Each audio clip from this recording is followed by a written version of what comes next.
Assalamualaikum warahmatullahi wabarakatuh. Balik lagi bareng saya Mas teman-teman di channel yang membahas tentang seputar dinding cor semen tanpa batu bata dan tanpa batu. Menjawab komentar dari teman-teman tentang fondasi yang beberapa waktu lalu sudah saya upload di YouTube ya.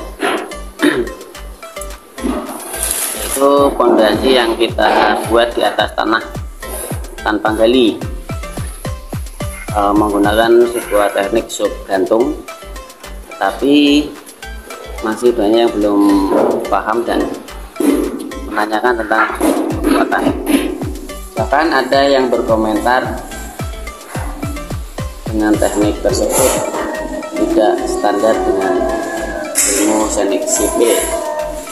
Memang tidak sesuai dengan teknik-teknik sipil yang tentunya dipelajari di bangku sekolahan, tapi itu kita buat berdasarkan pertimbangan yang tentunya kita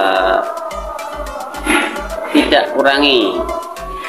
Salah satunya adalah mempertimbangkan kondisi tanah dan dimana kita membangunnya.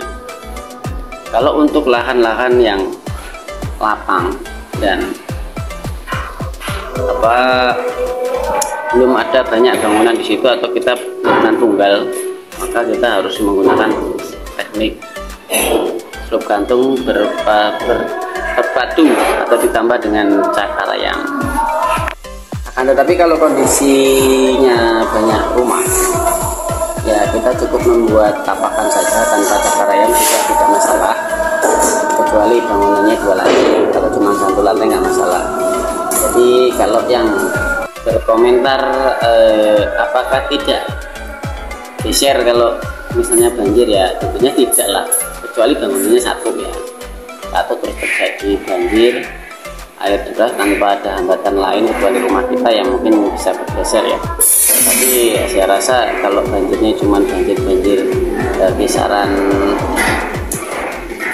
30 sampai 30 cm ya belum lah. Tapi kalau banjirnya sudah 1 meter dengan durasi air yang deras, tidak mengenang tetapi air yang deras ya mungkin bisa berbeda karena kondisi tanah yang tergerus. Tetapi mau menggunakan teknik apapun tetap tergerus dan tetap bergeser juga sebenarnya. Jadi tingkat banjirnya yang kayak mana dulu itu yang perlu kita amati supaya kita itu tidak salah dalam memahami proses pembangunan atau proses pembuatan fondasi dengan teknik tersebut. Kalau mau dibilang standar SNI atau standar ilmu sipil atau tidaknya, ya saya tidak bisa tahu ya, karena saya bukan seorang arsitek yang belajar di bangku sekolahan, tetapi saya hanya seorang pelaku di lapangan yang belajar dari beberapa teknik-teknik yang sudah kita praktekkan dan dari tahun ke tahun sudah kita lakukan dari semenjak 2010 sampai sekarang ini. Ya, untuk sesuatu yang kita lakukan tidak pernah terjadi masalah atau terjadi kendala.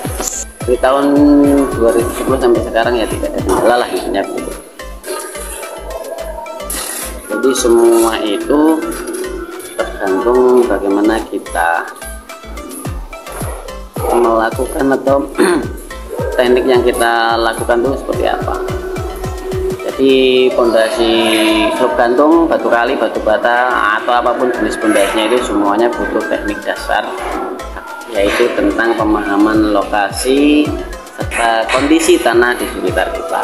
Jadi nggak ada yang menjamin dengan pakai batu kali itu lebih kuat, dan tidak ada yang bisa menjamin juga dengan batu bata itu lebih kuat, dan tentunya juga tidak ada yang bisa menjamin bahwa dengan sistem slop gantung itu slop gantung itu juga akan kuat. Jadi semuanya butuh teknik dasar, yaitu pemahaman lokasi, struktur tanah, dan fungsi daripada bangunan tersebut dan ukuran serta pertimbangan-pertimbangan teknik lainnya yang tentunya juga itu dipelajari dalam buku arsitektur atau dari buku-buku perancang-perancang yang tentunya tidak semua orang bisa memahami 100% dalam kondisi bangunan. Ya, kurang lebihnya pemahamannya seperti itu. Kalau dari kenikmatan ya dengan fondasi cara ini yang justru menurut saya setelah saya beberapa kali membuat fondasi, inilah fondasi yang paling hemat di kelasnya, atau dari beberapa cara yang kekuatannya sama dengan kita, inilah yang paling hemat. Satu adalah simple di waktu, dua hemat di material, dan tiga hemat di jasa pekerjanya atau tukangnya. Ukuran 7 kali 11 itu hanya butuh 7 sampai 10 juta ya untuk pembuatan fondasinya. Sementara kalau pakai cara konvensional atau cara biasanya kita bisa mencapai harga 15 sampai 20 juta untuk teknik-teknik seperti itu. Jadi pertimbangannya adalah hemat biaya yang kita lakukan itu tanpa mengurangi fungsi dan kekuatan daripada proyek yang atau bangunan itu yang kita buat. Jadi semuanya sudah dipertimbangkan tentang kekuatan dan keefisiensiannya. Mungkin beberapa teman belum paham tentang hal ini, tapi mudah-mudahan dengan sedikit penjelasan saya akan bisa dipahami bahwa semuanya tergantung pelaku atau tergantung tukangnya lah ya. Tukangnya bukan tergantung tekniknya, tetapi tukangnya itu bagaimana mengerjakan teknik tersebut. Tahap demi tahapnya jangan sampai keliru, dan harus benar-benar paham tentang konstruksi bangunannya dan struktur daripada tanah di mana kita akan membangun. Jadi kalau kondisi tanah jemek atau tanah hitam atau tanah yang mungkin tingkat kelembabannya tinggi, maka kita butuh membuat yang namanya cakar ayam atau kompak aja. Kompak juga bisa, cakar ayam juga bisa, terserah lah. Intinya cakar ayam itu sama dengan ompaknya. Cakar ayam itu adalah ompak yang dibuat dengan ukuran tertentu dan menggunakan pembesian, dan kemudian dicor dengan betonisasi tentunya.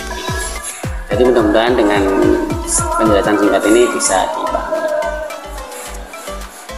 Jika ada yang kurang paham, bisa kontak saya di 082178221689.